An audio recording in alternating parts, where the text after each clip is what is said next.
లీలాకృష్ణ గారు, మీకు శుభవార్త. మగపిల్లాడు పుట్టాడు. సంతోషం అండి, చాలా సంతోషం. ఉండండి, మీ ఫీజు ఇస్తాను. గురువు గారు, నాకు చిన్న అనుమానం. అవకాశం ఇచ్చాను, అడుక్కో.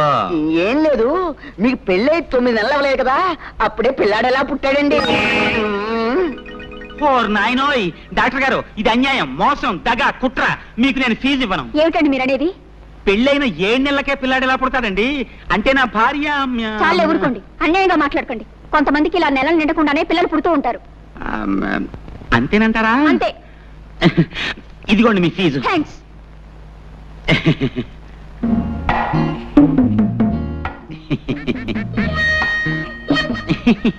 చీ చీ చీ చీ చీ. ముక్కు నాదే, మూతి నాదే, కళ్ళు నాదే. భలేవారేనండి మీరు. అబ్బాయి అచ్చం మీ పోలికే. నా పోలికి రాతే ఇంకెవడి పోలికి వస్తుంది? చెప్పు తీసుకొడతాను.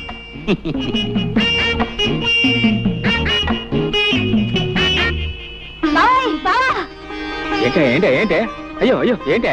ఈ మహారాజు గారికి మహాలక్ష్మి పుట్టింది. నా కూతురు పుట్టిందా?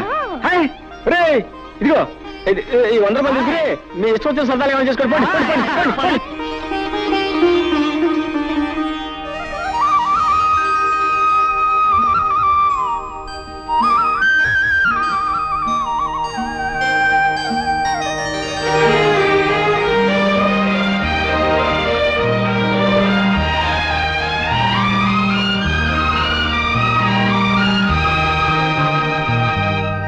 ముద్దు పెట్టుకోవడానికే బిడ్డలా?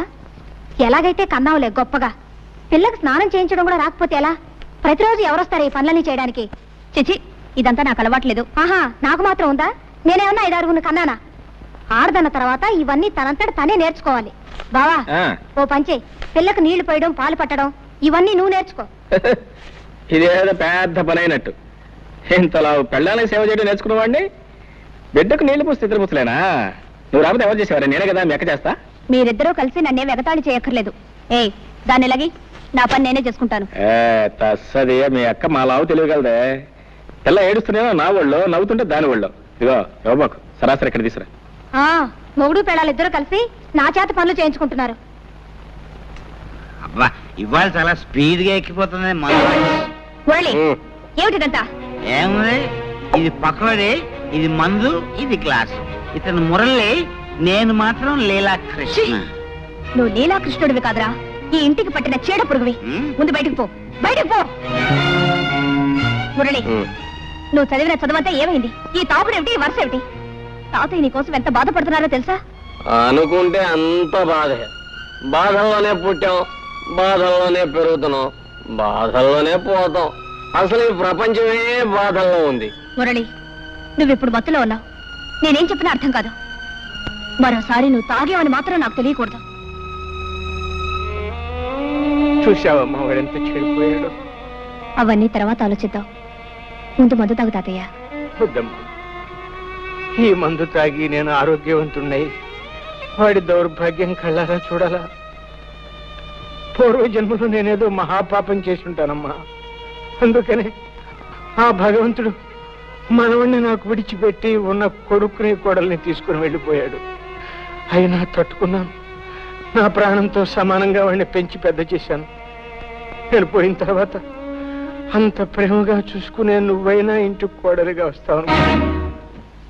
కానీ భగవంతుడు ఆశ కూడా నెరవేర్చలేదమ్మా. ఏమిటి తాతయ్య నువ్వు అనేది? అవునమ్మా, మురళికి నువ్వంటే ప్రాణం. నిన్నే పెళ్లి చేసుకుంటానని నాతో చెప్పాడు.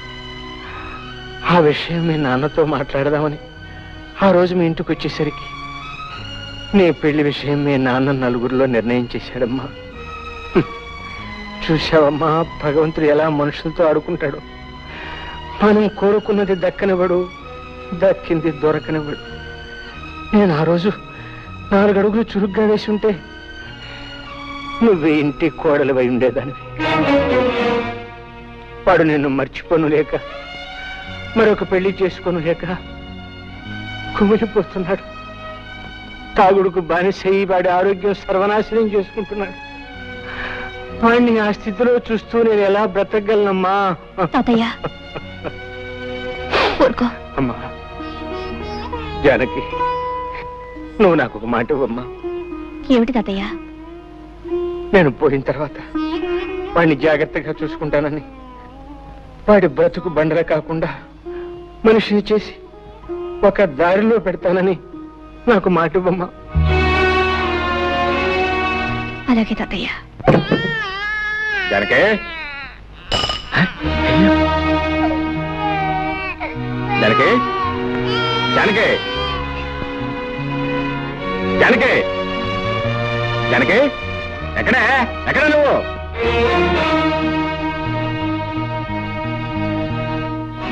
ఎక్కడికి వెళ్ళావు? తాతయ్య గారింటికి వెళ్ళాను. ఈ శనిగ్రహం అప్పుడే లేచిపోయిందా? ఎవరు శనిగ్రహం? ఎవరు శనిగ్రహం? పసిబిడ్డను ఇంట్లో ఒంటరిగా వదిలిపెట్టి పెత్తనాలకు వెళ్ళిన చాలక ఇంకా శనిగ్రహం అంటున్నావా? శనిగ్రహం అని. నేను వెళ్ళేటప్పటికి నిద్రపోతుంది. అవును, నువ్వు వెళ్ళేటప్పుడు నిద్రపోతుందని నువ్వు ఇంటికి వచ్చే వరకు నిద్రపోతూనే ఉంటుంది అనుకున్నావా? నేను రావటం కొంచెం ఆలస్యం అయితే ఏమైతే తెలుసా? ఉయ్యాలంచి కింద పడేది. ఉయ్యాల్లోంచి కాకపోతే మేడ నుంచి పడ్డానికి మనకి మేడలు లేవుగా. తప్పు చేసిన కాకుండా ఏమిటా పెడసరపు సమాధానం? తాతయ్య కొంట్లో బాలేదు, అవన్నీ సర్దుకొని వచ్చేసరికి ఆలస్యమైంది. తాతయ్య తాతయ్య మాట్లాడితే తాతయ్య ఒకటి దొరికాడు. ఇదిగో, నీ తాతయ్య చాలా డబ్బున్నాడు. నువ్వు వెళ్ళినా వెళ్ళకపోయినా ఆయన చూసుకోవడానికి 10 మంది నౌకర్లు ఉన్నారు. నువ్వు ఆయన గురించి ప్రత్యేకంగా ఏం తాపత్రపడాల్సిన అవసరం లేదు. ఇదిగో చెప్తున్నాను, నువ్వు మళ్ళీ ఆ ఇంట్లో అడుగు పెట్టడానికి వీల్లేదు. ఎందుకు వెళ్ళలేదు? వీల్లేదంతే. వెళ్తే ఏం చేస్తావు? పళ్ళు రాలగొడతాను.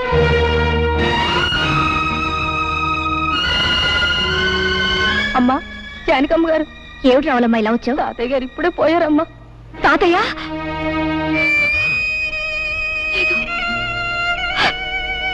లేదు. ఏంటి, తాతయ్య గారు పోయారు? అవును బాబు. ఎప్పుడు? ఇప్పుడే. సరే, నువ్వు వెళ్ళి మేము వస్తాం. చూసొద్దాం పద. ఎందుకు? బ్రతికున్న మనిషిని చూడడానికి వెళ్తే పళ్ళు రాలగొడతానన్నావుగా. ఇప్పుడు ఆ శవాన్ని ఆఖరి చూపులు చూడడానికి వెళ్ళాలా? నీ మనసు ఇప్పుడు శాంతించిందా? నేను రాను, నువ్వు వెళ్ళు. నీ కూతురు కాపురం ముచ్చట్లు విన్నావా? ఏమిటండి? అల్లుడి మంచితనం చూసుకుని ఇష్టం వచ్చినట్టు పిచ్చి పిచ్చి వేషాలు వేస్తుందట. ఎవరు చెప్పారు మీకు? మన సంగతులు ఊరందరికీ తెలిసేదాకా మందాక రావు.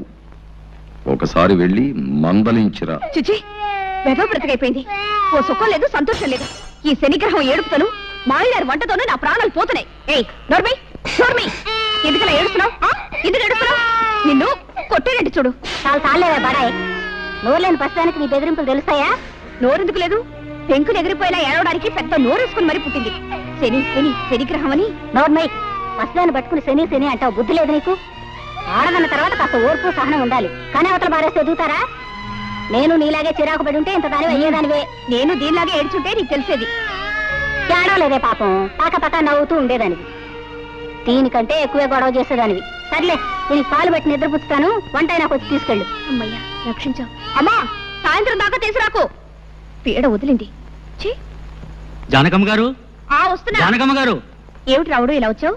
చిన్నబాబు గారి గురించి మీతో చెబుదామని వచ్చానమ్మా. ఏమిటో చెప్పు. పెదబాబు గారు పోయిన కాంచి చిన్నబాబు గారి పరిస్థితి ఏం బాగులేదమ్మా. 24 గంటలు తాగుతూ సరిగ్గా భోజనం కూడా చేయటం లేదమ్మా.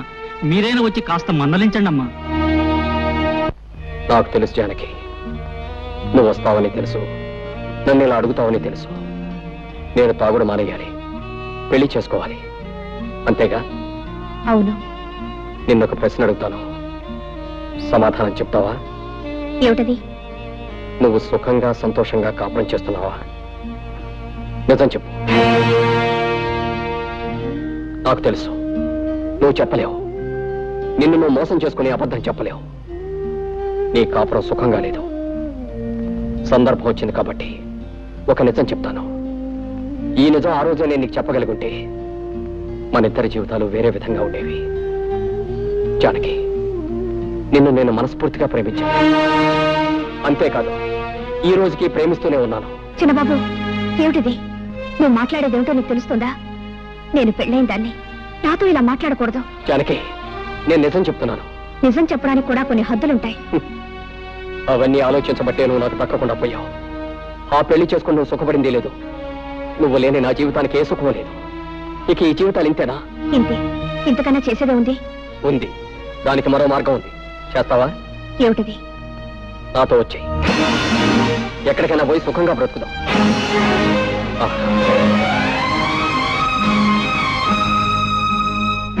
బాగా ఆలోచించు. దీనికి ధైర్యం కావాలి. సాంప్రదాయాలు చట్టుబండ్లు అంటూ ఆలోచిస్తే ఈ ముడి విడదు. మనసులో ముడిపడకపోతే నీ మెడలో వేలాడుతున్న ఆ పసుపు తాడికి 3 ముళ్ళున్నా ఒకటే, 30 ముళ్ళున్నా ఒకటే. ఇష్టం లేని కాపురం చేస్తూ నీకు నువ్వు అన్యాయం చేసుకుంటూ నీ భర్తకు కూడా అన్యాయం చేయకు. నీ కోసం అనుక్షణం తప్పిస్తున్న నాకు న్యాయం చేయి. బాగా ఆలోచించుకొని ఓ నిర్ణయం తీసుకో. నన్ను తాగొద్దని కదా నువ్వు అన్నావు. తాగను. ఎప్పటి వరకు తెలుసా? ఈ రోజు రాత్రి 12 గంటల వరకు నీ కోసం ఊరు బయట తోట దగ్గర వెయిట్ చేస్తూ ఉంటాను. నువ్వు వస్తే ఇది నాకు శాశ్వతంగా దూరం అవుతుంది. రాకపోతే దీనికి నేను శాశ్వతంగా సొంతం అయిపోతాను. వెళ్ళు. బాగా ఆలోచించుకొని నిర్ణయించుకో.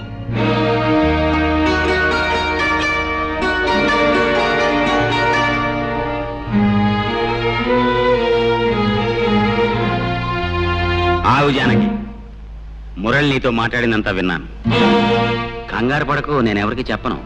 నువ్వు నన్ను చీడ పురుగని పేడ పురుగని చాలాసార్లు అన్నావు. నేనెప్పుడు ఫీల్ అవ్వలేదు, అవ్వను. ఎందుకంటే నిజానికి నేను పట్టు పురుగు లాంటి పురుషుణ్ణి.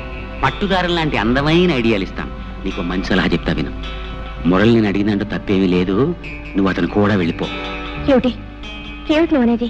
అవును, మన పురాణాలు తిరిగే చూడు ఎన్ని ఉదాహరణలు ఉన్నాయో. బృహస్పతి భార్య తార తన భర్త దగ్గర చదువుకోవడానికి వచ్చిన చంద్రుడితో లేచిపోయింది. ఆవిడ్ని పతివ్రత కాదన్నారా ఎవరన్నా? రాముడు కాలు తగిలి మళ్ళీ మనిషి అయిపోయిన అహల్య కథ మనందరికీ తెలుసు. ఆవిడ్ని పతివ్రత కాదన్నారా ఎవరన్నా? 5 భర్తల్ని చూపెట్టిన ద్రౌపదిని నువ్వు పతివ్రత కాదు అంటానికి ఈ దేశంలో దమ్ముందా ఎవరికన్నా? అంచేత మురళి అడిగిందంటూ తప్పేమీ లేదు. నువ్వు అతను కూడా వెళ్ళిపో. వ్యవసాయం చేసే మొగుడు, ఎప్పుడు ఏడ్చే పిల్ల, ఇదంతా ఓ పేడకల్లా మర్చిపో. ఈ బంధాలన్నీ తెంచుకుని స్వేచ్ఛగా ఎగిరిపో.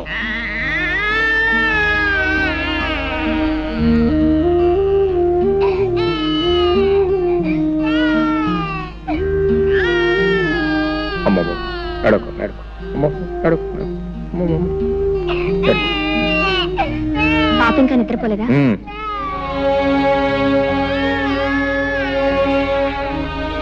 నువ్వు ఫోన్ చేసావా?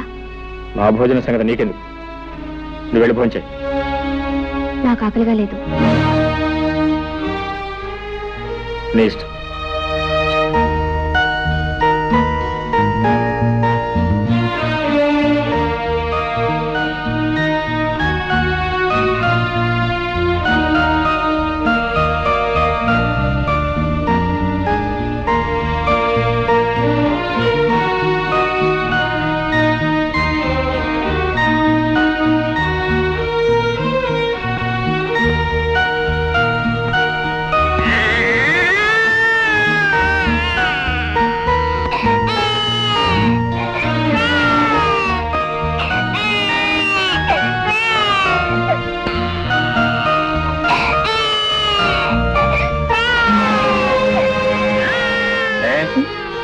ఏడుస్తుంటే వినపట్లేదా, కనపట్లేదా?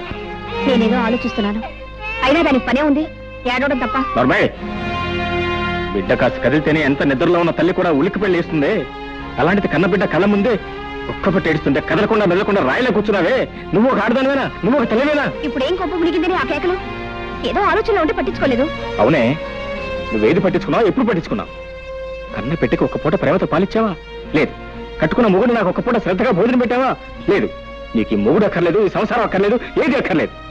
నీ ఆలోచనలు వేరు, ఆశలు వేరు, నీ కళ్ళే వేరు. అవును అవును అవును, నా ఆలోచనలు, ఆశలు, కళలు అన్నీ వేరు. నిన్ను పెళ్లి చేసుకొని నేను సుఖపడిందేమిటి? గొడ్లకు నీళ్లు పెట్టడం, రోజు నీకు పొలానికి భోజనం తీసుకురావడం, 24 గంటలు ఏడ్చేసి సినిముడని లాడించడం, అంతేగా? నిజం చెప్తే ఎందుకు అరుపులు? నేనెంత చెప్పినా వినకుండా నీకిచ్చి పెళ్లి చేసి నా గొంతు కోసారు. తప్పు నీది కదే, తప్పంతా నాది.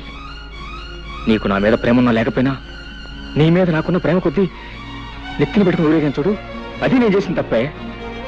నీ పెంకితనాన్ని, మంకుతనాన్ని నువ్వు ఏనాటికైనా మార్చుకోలేకపోతావు ఆశపడ్డాను చూడు, అది నేను చేసిన తప్పు. దానికి మగవాడిని దేవుడిగా మార్చినా, పశువుగా మార్చినా ఆడదే కారణం. నువ్వు నన్ను దేవుడిగా మార్చే శక్తి నీకు ఎలాగూ లేదు. కనీసం పశువుగానే మార్చదు. పశువుగా నేను మార్చేదేమిటి? పశువుగానే పుట్టావు, పశువుల్లోనే పెరిగావు, పశువుల్లోనే ప్రవర్తిస్తున్నావు.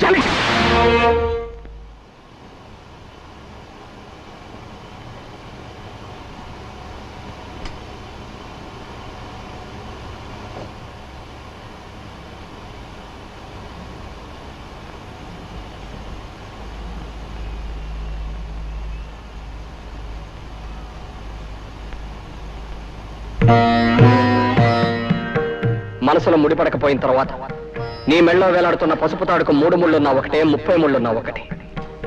ఇష్టం లేని కాపురం చేస్తూ నీకు నువ్వు అన్యాయం చేసుకుంటూ నీ భర్తకు కూడా అన్యాయం చేయకు. నీ కోసం అనుక్షణం తప్పిస్తున్న నాకు న్యాయం చేయి. పురాణాలు తిరగేస్తుడు. బృహస్పతి భార్య తారేం చేసింది? భర్త దగ్గర చదువుకోవడానికి వచ్చిన చంద్రుడితో లేచిపోయింది. ఆవిడ్ని పతివ్రత కాదన్నారా ఎవరన్నా? వ్యవసాయం చేసే మొగుడు, ఎప్పుడు ఏడ్చే పిల్ల, ఇదంతా పేడకల్లా మర్చిపోయి అల్లంతో వెళ్ళిపోయింది. నీ కోసం ఊరు బయట గుడి దగ్గర వెయిట్ చేస్తూ ఉంటాను. నువ్వు వస్తే ఇది నాకు శాశ్వతంగా దూరం అవుతుంది. రాకపోతే దానికి నేను శాశ్వతంగా సొంతం అయిపోతాను. బాగా ఆలోచించి నిర్ణయించు.